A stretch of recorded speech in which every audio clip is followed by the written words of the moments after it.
ईकिदो एक बदसूरत लड़का था जिसे उसके बाप ने बहुत बुरा ट्रीट किया था। तो वो घर से भाग के एक शिप पे चला गया। लेकिन एक तूफान के दौरान वो पानी में गिर गया और बहते हुए एक आइलैंड पर पहुंच गया जो लड़कियों से भरा पड़ा था। और ये लड़कियां इतनी ज्यादा प्यास लगी हुई थीं कि उसे वापस जाने नहीं दे रही थीं, ताकि वो उसके सॉसेज का इस्तेमाल करती रहें। ये सब उस दिन शुरू हुआ जब आइलैंड पर रहने वाली एक लड़की सुजू ने उसे मछली पकड़ते वक्त पकड़ लिया। वो तुरंत पैनिक कर गई और उसे सीपीआर देना शुरू कर दिया। और इससे आइकिडो का दिमाग फुल शॉर्ट सर्किट हो गया, क्योंकि ये पहली बार था जब उसने किसी लड़की को किस किया था। उसके बाद सुजू उसे घसीटकर अपनी दादी के पास ले गई, जो तुरंत नर्सिंग मोड में चली गईं और उसका इलाज शुरू कर दिया। इस दौरान बहुत सारी औरतें क्यूरियोसिटी में इकट्ठा हो गईं, जैसे कोई पड़ोस की आंटियां हों, ये देखने के लिए कि ये अजीब सा जीव कौन है, क्योंकि उनमें से किसी ने भी जिंदगी में कभी असली लड़का नहीं देखा था। सुजू ने उसके सीने को छू के पूछा कि ये उसके पिछवाड़े जितना फ्लैट क्यों है, और तभी दादी ने बॉम्ब फोड़ा कि ये एक्चुअली एक लड़का है। और फिर सब लड़कियां लिटरली पगला गईं। असल में उस आइलैंड पर हर इंसान औरत थी, और उनमें से एक ने भी कभी जिंदगी में किसी मर्द को देखा नहीं था। बाद में जब ईकिदो को होश आया तो वो बहुत एक्साइटेड था। उसे लगा कि वो टाइटैनिक वाला हादसा झेलकर वापस जापान पहुंच गया है। लेकिन ग्रैनी ने उसे एक और ट्विस्ट दे दिया। उन्होंने बताया कि वो लोग टेक्निकली जापानीज हैं, लेकिन किसी को भी ये नहीं पता कि ये मिस्ट्री आइलैंड है कहाँ। अपैरेंटली ये सारी लड़कियां सालों पहले बहती हुई यहां आ गई थीं और तब से यहीं फंसी हुई थीं। थोड़ी हेल्पफुल बनने के चक्कर में सुजू ने उसे नहाने का ऑफर दे दिया। लड़का अभी अभी अपना शर्ट उतार ही रहा था और पानी में कदम रखा ही था कि सुजू अचानक अंदर आ गई और कैजुअली पूछने लगी कि क्या वो उसके साथ नहा सकती है,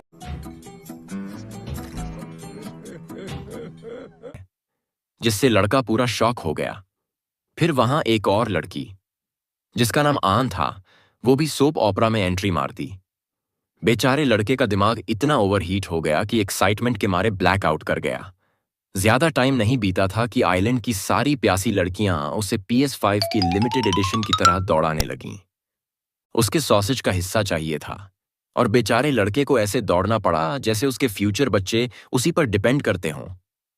जान बचाने के लिए दौड़ते दौड़ते उसने चिल्लाकर पूछा कि आखिर भगवान की इस धरती पर उसे एक ट्रॉफी एनिमल की तरह क्यों शिकार किया जा रहा है। ग्रैनी ने कामली समझाया कि वो पिछले कई दशकों में आइलैंड पर आया पहला और अकेला लड़का है। इकीदो सुनकर पूरी तरह शॉक हो गया। अब जहां कोई और प्रोटैगनिस्ट इस मौके को हराम लाइफ की तरह एंजॉय करता, आइकिदो ने अपनी inner sigma male energy activate की और एक बोट बनाने का फैसला किया। उसने अनाउंस किया कि वो इस थर्स्ट ट्रैप आइलैंड से भागने वाला है। सरप्राइजिंगली लड़कियों ने उसे रोकने की भी कोशिश नहीं की। वो अपने दिमाग में थैंक यू स्पीच लिख ही रहा था कि समुंदर ने उस पर उनो रिवर्स कार्ड फेंक दिया। एक रैंडम व्हर्लपूल ने उसकी कनू पकड़ ली और उसे वापस उसी बीच पर पटक दिया जहां से वो निकला था। ग्रैनी फिर से प्रकट हुई और बड़े आराम से कहा कि इस आइलैंड से जाना काफी इम्पॉसिबल है। इम्पॉसिबल सुनते ही उसके अंदर के डैडी इश्यूज ट्रिगर हो गए, क्योंकि उसके बाप हमेशा उसे फेलियर कहते थे। अब उसे प्रूव करना था कि वो लूजर नहीं है। तो इकीडो ने पूरी एनिमे मोन्टाज मोड ऑन कर दी और बार बार भागने की कोशिश करने लगा, लेकिन हर बार फेल होता रहा। आखिर में उसने व्हर्लपूल के पैटर्न को समझकर एक इंटेलिजेंट प्लान बनाया। लेकिन जैसे ही वो उसे टेस्ट करने वाला था, एक बड़ा सा डॉल्फिन कहीं से आया और उसे सीधा समुंदर में उछाल दिया। सुजू तुरंत कूद पड़ी और उसकी सौगी जान बचाने के लिए तैरकर पहुंची। उसने उसे बाहर निकाला और बताया कि डॉल्फिन ने असल में उसे एक मेगा व्हर्लपूल से बचाया जो उसे सीधा मौत के मुंह में भेज देता। उस नियर डेथ एडवेंचर के बाद सुजू मुस्कुराकर बोली, वेलकम टू आरन 2, तुम्हारा नया घर। इसके बाद सुजू ने पूरा नेशनल जियोग्राफिक मोड ऑन कर दिया और बताया कि कभी इस आइलैंड पर मर्द भी रहते थे, लेकिन फिर एक सदी में एक बार आने वाली सुनामी आई और सारे मर्दों को थैनोस की तरह स्नैप करके गायब कर दिया। ये सुनकर इकीदो के दिमाग में एक लाइट बल्ब जली कि शायद अगली सुनामी ही उसे इस ईस्ट्रोजन पैक्ड प्रिजन से बाहर निकालने का रास्ता दे सकती है। लेकिन सुजू ने उसकी फैंटेसी पर पानी फेर दिया और बोली कि अगली सुनामी आने में अभी 107 साल बाकी हैं। उस रात जब इकीदो दिन खत्म करके आराम करने वाला था, तभी चीजें एकदम से वाइल्ड हो गईं। अचानक आइलैंड की सारी लड़कियां उसके कमरे में घुस आईं। हर एक तैयार थी कि वो उस सीक्रेट सॉसेज को क्लेम कर ले। लड़का पूरा डर गया। तभी विलेज की बुजुर्ग औरत ने बड़े आराम से समझाया कि अब इन लड़कियों की अर्जेस जाग चुकी हैं और उनके अंदर की फ्लड गेट्स खुल चुकी हैं। तो अब वो चाहती थीं कि लड़का उनके प्लम्बिंग काम में मदद करे अपने पाइप से। लेकिन प्लीजर अपोकैलिप्स को रोकने के लिए ग्रैनी ने अपने एंटिक विजडम की थैली से एक आइडिया निकाला। अगले दिन हाइड एंड सीक गेम होगा। जो लड़की उसे सबसे पहले ढूंढेगी वो जीतेगी होली सॉसेज। अगली सुबह चैलेंज शुरू हुआ और आइकिदो ऐसे भागा जैसे उसे तालियां बिल्कुल पसंद नहीं।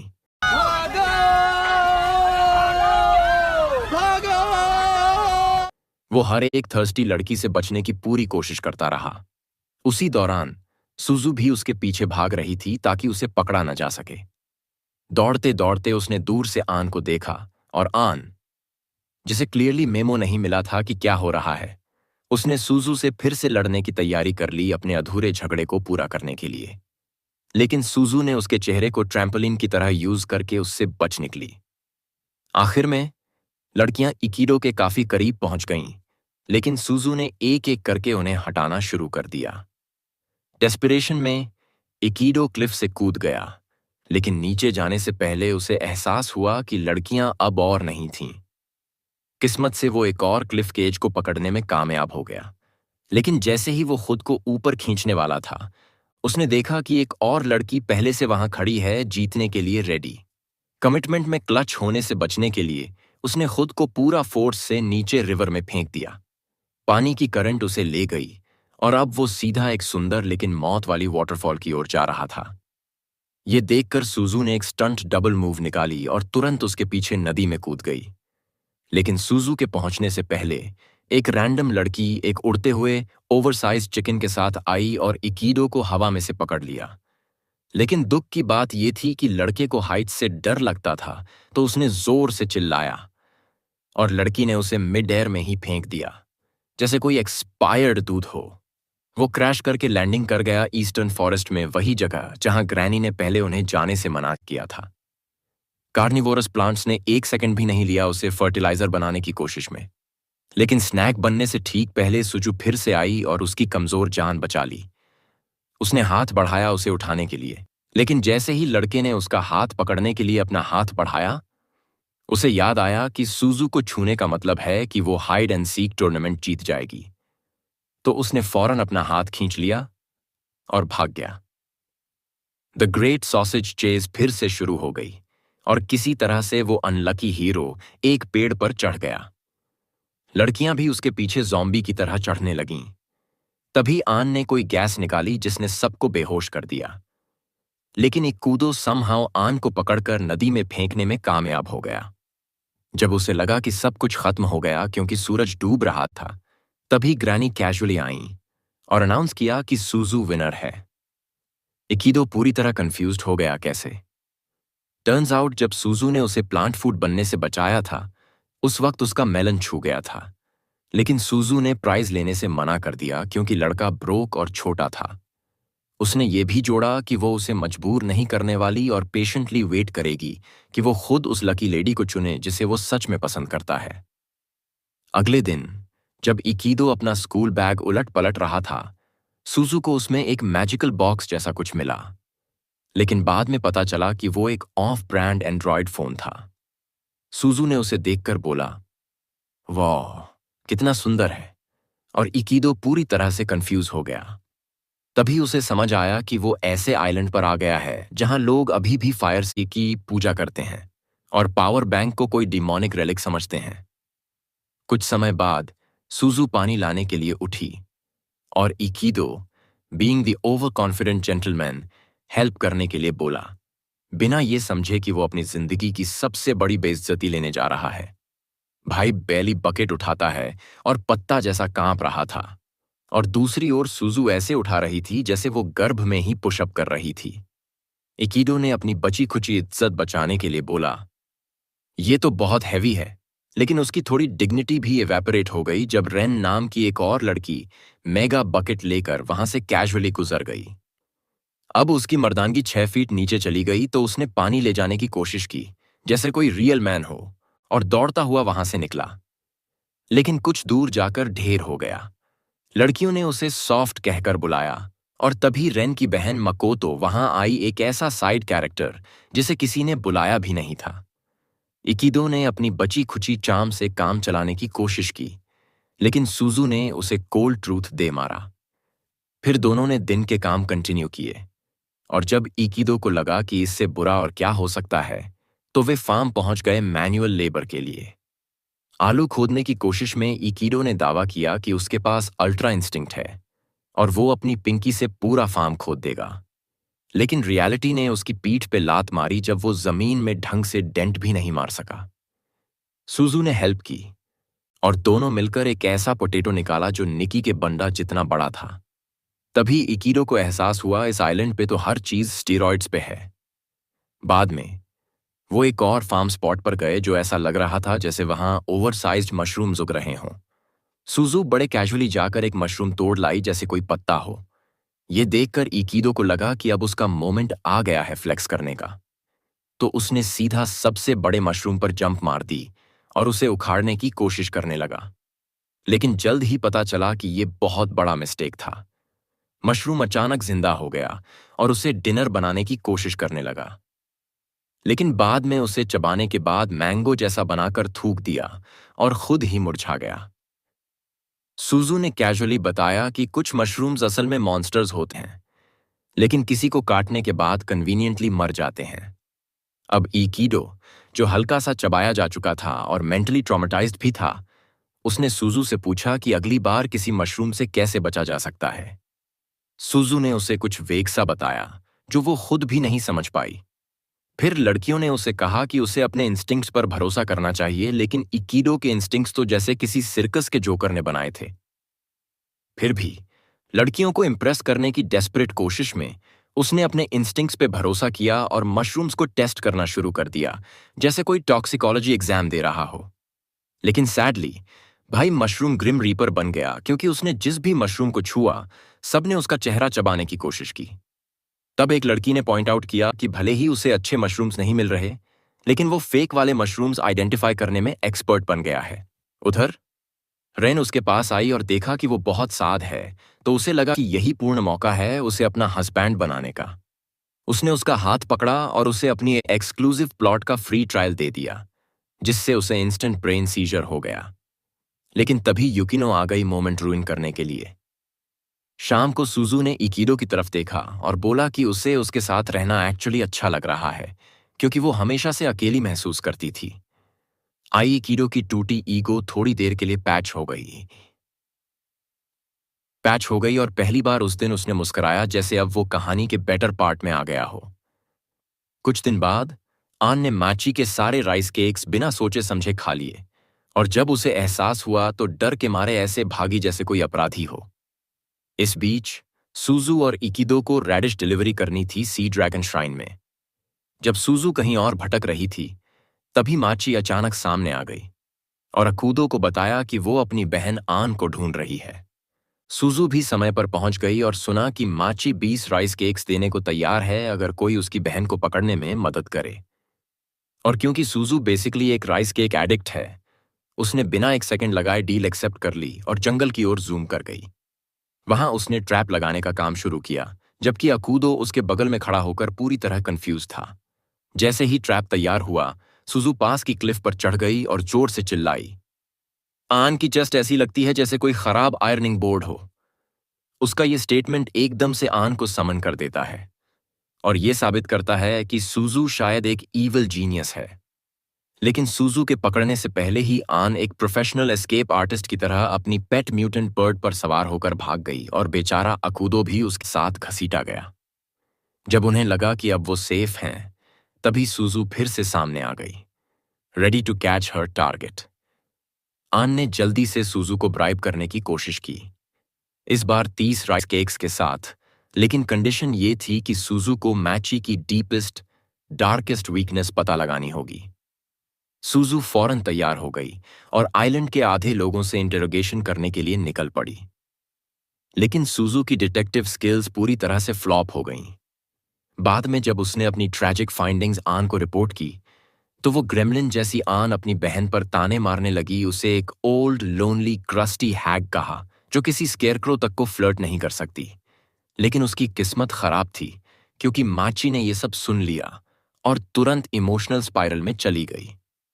आन को जब लगा कि उसने जैकपॉट मारा है तो उसने इंसल्ट और बढ़ा दी, लेकिन उसकी जीत ज्यादा देर तक नहीं चली क्योंकि मैची ने स्नैप कर लिया, अपनी डार्क सॉर्सरी पावर्स एक्टिवेट कर दी और आन को एक मैजिकल बीट डाउन दे दिया जो वो जिंदगी भर नहीं भूलेगी।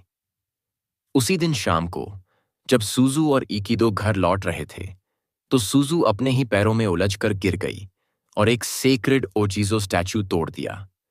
वो पैनिक में आ गई क्योंकि कहा जाता था कि उस स्टैचू में एक डिमोनिक स्पिरिट बसी है। सूजू तो कांपने लगी, लेकिन इकिडो, proud member of the I only believe in science fan club, ने स्टैचू को वैसे ही जोड़ दिया जैसे कोई बजट आर्कियोलॉजिस्ट करता और सूजू को चिल करने को कहा। जैसे ही वो वहां से चल दिए, स्टैचू की आंखें धीरे से चमक उठीं, लेकिन दोनों को इसका पता नहीं चला। उसी पल से सूजू को पक्का यकीन हो गया कि उस स्पिरिट ने उसकी आत्मा को अपना नेक्स्ट टारगेट बना लिया है और अब वो इतनी डर गई थी कि चैन से जी भी नहीं पा रही थी। और जाहिर सी बात है, बीइंग द मेनिस, आन को यह पता चल गया और उसने सोचा कि अब तो प्रैंक कैंपेन चलाने का सही मौका है। लेकिन जैसे ही वो प्रैंक लॉन्च करने जा रही थी, असली स्पिरिट सरप्राइज अपीयरेंस दे देता है और आन की सारी मस्ती को डर में बदलकर उसे सीधा ब्लैकआउट में भेज देता है। इकिदो को उसकी डेथ स्क्रीम सुनाई दी और वो बाहर आया तो देखा कि आन जमीन पर पड़ी है। उसने कुछ गोस्ट्स और हॉन्टिंग्स के बारे में बड़बड़ाया, लेकिन इकिदो ने सबको बेड टाइम स्टोरी समझ के इग्नोर कर दिया। वो वापस अंदर गया और सीधा सूजू को देखा जो एक फ्लोटिंग प्लशी डीमन के द्वारा हॉस्टेज बनाई जा चुकी थी। लेकिन इकिदो फिर भी अनफेज्ड था। उसने कामली उस स्पिरिट को फेस किया। गोस्ट ने फुल फाइनल बॉस मोड में जाने की कोशिश की, लेकिन इकिडो ने उसे सीधा एक वन पंच स्पेशल दे मारा, जैसे वो साइतामा की किताब से मूव निकाल रहा हो। फिर उसने उस स्पूकी चीज को सर पे थपथपा के बोला कि तू अकेला है, और वादा किया कि वो सबको बताएगा कि ये कोई भूत नहीं है। बाद में उसने डीमन को पीसफुली रवाना कर दिया। फिर भी स्पिरिट्स में विश्वास नहीं किया, भले ही वो उसकी आंखों के सामने डिसअपीयर हो गया था। कुछ हफ्तों बाद युकिनो अपने जैम शॉप में घुसी और उसने देखा कि एक मोटा सा कोको कलर का फुटबॉल, जिसका नाम कूमा था, जेली स्टैश में ऐसे मुंह मारे जा रहा था जैसे 40 साल से भूखा हो। उसने तुरंत उसे टब ऑफ लार्ड और शेमलेस चाउहाउंड कह डाला और सूजू से कंपेयर कर दिया, जिससे कूमा गुस्से में आ गया। ड्रामा के बाद बेयर गायब हो गया और युकिनो अपना आपा खो बैठी उसे ढूंढने के लिए। तो उसने इकिदो और सूजू को पकड़ा और उन्हें सर्च टीम में डाल दिया। उन्होंने 2 सर्च स्क्वाड्स बनाई। युकिनो ने इकिडो को खींच लिया अपनी टीम में और सूजू ने युकिनो के पीछे आने वाले बूटलेग जू एनिमल्स के साथ टीम बना ली। जब युकिनो और इकिडो जंगल में गए तो उन्हें जमीन पे कुछ मोटे पॉ प्रिंट्स मिले जो कूमा के फैट पैरों जैसे लग रहे थे। उन्हें लगा कि वो सही ट्रैक पर हैं, तो उन्होंने ट्रेल फॉलो किया, लेकिन सीधा जा पहुंचे एक और ओवरसाइज्ड बेयर के सामने जो दिखने में बिल्कुल कूमा जैसा था और उसी तरह की एंडलेस भूख लिए हुए था। उनकी क्वेस्ट जारी रही, लेकिन चीजें और वियर्ड होती गईं क्योंकि वो बार बार अलग अलग भूखे ब्राउन बेयर्स से टकरा रहे थे। इस बीच दूसरी ओर जंगल में सूजू और उसके नॉक ऑफ एनिमल प्लैनेट वाले साथियों की टक्कर आन से हो गई। वो वुड्स में ऐसे स्ट्रट कर रही थी जैसे उस जगह की क्वीन हो और सूजू से भिड़ने की कोशिश करने लगी। ऐसे बाउंस कर रही थी जैसे कोई क्रैक्ड आउट इडियट हो। लेकिन सूजू के साथ के एक क्रीचर ने उसे सीधे पेड़ में दे मारा और फिर शांति से अपनी खोज में लग गया जैसे कुछ हुआ ही नहीं। और यहीं ये वीडियो खत्म होती है। याद रहे, लाइक और सब्सक्राइब जरूर करें और अगली बार फिर मिलते हैं।